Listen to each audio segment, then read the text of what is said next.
This is Mr. Childs and Mrs. Kruse, and we're going to cover clauses and complex sentences. and this is my model pose.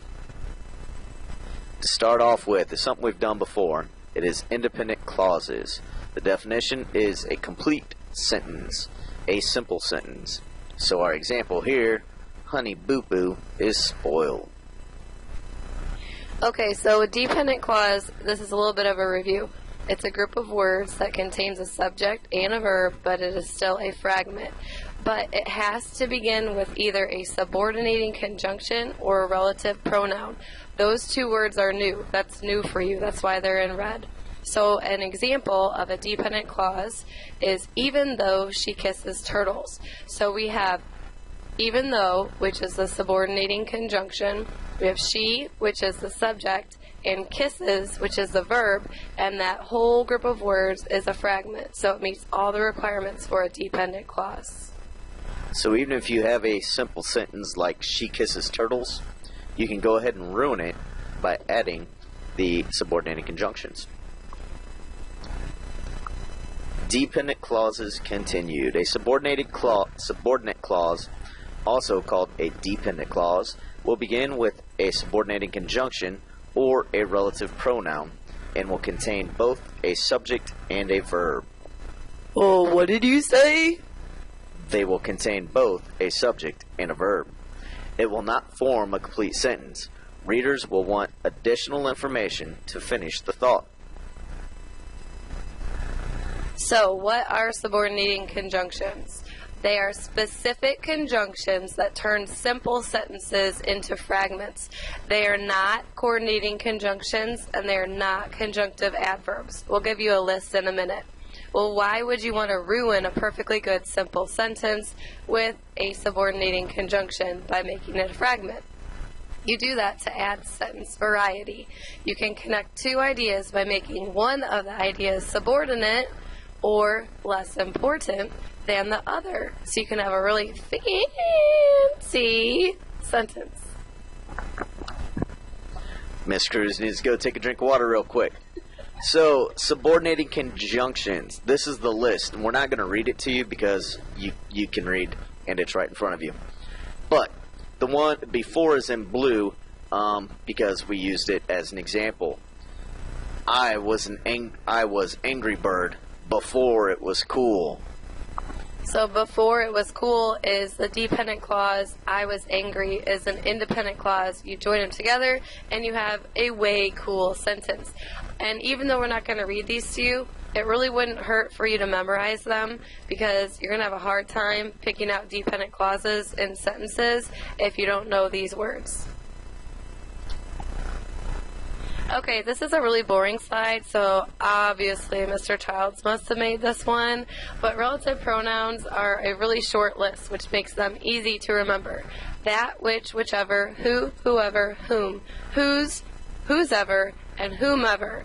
And these work the same way as subordinating conjunctions, meaning that they start a dependent clause, but they're different from subordinating conjunctions because relative pronouns are the subject of the dependent clause. It's not my fault. Alright, so our example here, dependent clause. So we're going to go with the simple sentence first. He learned some manners. Okay, that is a simple sentence, it works, it's good. We're going to add the subordinating conjunction until. Now we have until he learned some manners, which turns it into a fragment. So we got to make it fancy, and we're going to add the independent clause at the end. Until he learns some manners, Rihanna should not date Chris Brown. So when we add all three of them together, we get that fancy sentence, and it makes us feel smart. And warm and fuzzy. Okay, when a dependent clause begins a sentence, it is known as introductory material.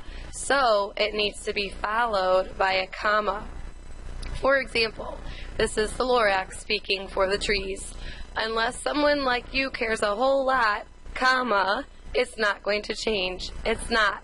So if you didn't have that comma after a whole lot, this sentence would not be punctuated correctly. And if you don't cite the Lorax, then it's just all wrong anyway.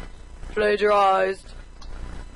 Alright, punctuating dependent clauses. If a dependent clause appears at the end of a sentence, it does not need a comma before it.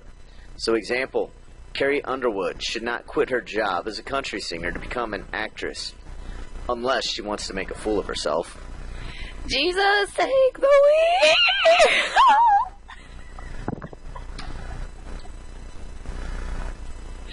Okay, so some exceptions. Unlike subordinating conjunctions, like I already said, relative pronouns are the subject of the dependent clause. So, this is an example. The man who wears the cranberry onesie is strange. Let's look at purple first. The man is strange. That's an independent clause. And it's kind of boring because we don't know who the man is. So, to spice it up, we add the dependent clause, who wears the cranberry onesie. So now we know who the man is. Obviously the one wearing the cranberry onesie. But the point here is that who is a relative pronoun, and it is the subject of the dependent clause. So now we look at who, which, and that. Who's going to refer to people. The man who does my taxes is awesome. The man who wears the cranberry onesie is strange. Pretty self-explanatory. Which and that, though, they refer to things. So the necklace, which costs an arm and a leg, was borrowed. The necklace was borrowed, so it refers to a thing. The piece of pizza that you drooled on is gross. We're talking about the pizza there. The important part you have to remember, which needs a comma before it, that does not.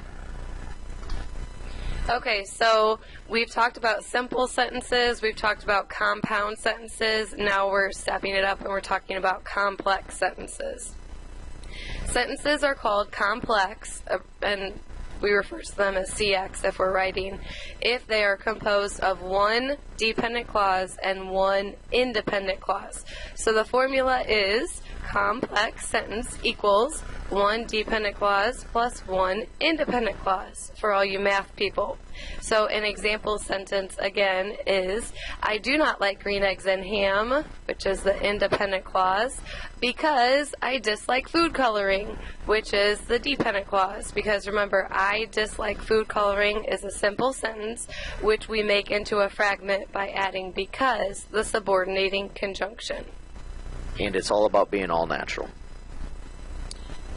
Alright, so we don't need you to worry about any of the practice exercises. We're going to do those 3 exercises in class tomorrow, but you do need to work on memorizing your subordinating conjunctions and your relative pronouns, and this video contains some pretty heavy stuff, so you might want to rewatch it a couple more times.